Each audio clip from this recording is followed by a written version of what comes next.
भगवद गीता में भगवान श्री कृष्ण ने न केवल ज्ञान की बातें बताई हैं, बल्कि जीवन जीने की कलाओं के बारे में भी बताया है। भगवान श्री कृष्ण ने अर्जुन को जो गीता का उपदेश दिया है, वह हर मनुष्य के लिए प्रेरणास्रोत साबित हो सकता है। गीता में भगवान श्री कृष्ण अर्जुन को उपदेश देते हैं कि जो भी मनुष्य भगवद गीता की 18 बातों को अपनाकर अपने जीवन में उतारता है, वह सभी दुखों से, वासनाओं से, क्रोध से, ईर्ष्या से, लोभ से, मोह से, लालच आदि के बंधनों से मुक्त हो जाता है। आगे जानते हैं भगवद गीता की 18 ज्ञान की बातें। 1. आनंद मनुष्य के भीतर ही निवास करता है, परंतु मनुष्य उसे स्त्री में, घर में और बाहरी सुखों में खोज रहा है। 2. श्री कृष्ण कहते हैं कि भगवान उपासना केवल शरीर से ही नहीं बल्कि मन से करनी चाहिए। भगवान का वंदन उन्हें प्रेम बंधन में बांधता है।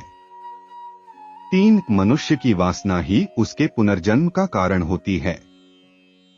4. इंद्रियों के अधीन होने से मनुष्य के जीवन में विकार और परेशानियां आती है।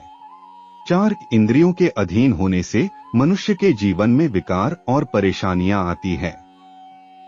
5. संयम यानी धैर्य, सदाचार, स्नेह और सेवा जैसे गुण सत्संग के बिना नहीं आते हैं।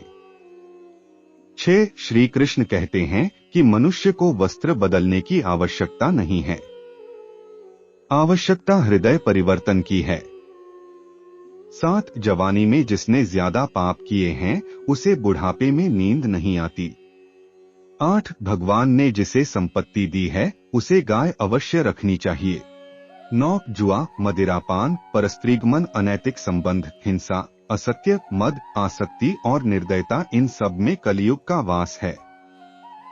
10. अधिकारी शिष्य को सद्गुरु, अच्छा गुरु अवश्य मिलता है। 11. श्री कृष्ण कहते हैं कि मनुष्य को अपने मन को बार बार समझाना चाहिए कि ईश्वर के सिवाय उसका कोई नहीं है। साथ ही यह विचार करना चाहिए कि उसका कोई नहीं है, साथ ही वह किसी का नहीं है। 12. भोग में क्षणिक क्षण भर के लिए सुख है, साथ ही त्याग में स्थायी आनंद है। 13. श्री कृष्ण कहते हैं कि सत्संग ईश्वर की कृपा से मिलता है, परंतु कुसंगति में पड़ना मनुष्य के अपने ही हाथों में है। 14. लोभ और ममता, किसी से अधिक लगाव पाप के माता पिता हैं, साथ ही लोभ पाप का बाप है। 15. श्री कृष्ण कहते हैं कि स्त्री का धर्म है कि रोज तुलसी और पार्वती का पूजन करें। 16. मनुष्य को अपने मन और बुद्धि पर विश्वास नहीं करना चाहिए, क्योंकि ये बार बार मनुष्य को दगा देते हैं। खुद को निर्दोष मानना बहुत बड़ा दोष है। 17. यदि पति पत्नी को पवित्र जीवन बिताएं, तो भगवान पुत्र के रूप में उनके घर आने की इच्छा रखते हैं। 18. भगवान इन सभी कसौटियों पर कसकर, जांच परख कर ही मनुष्य को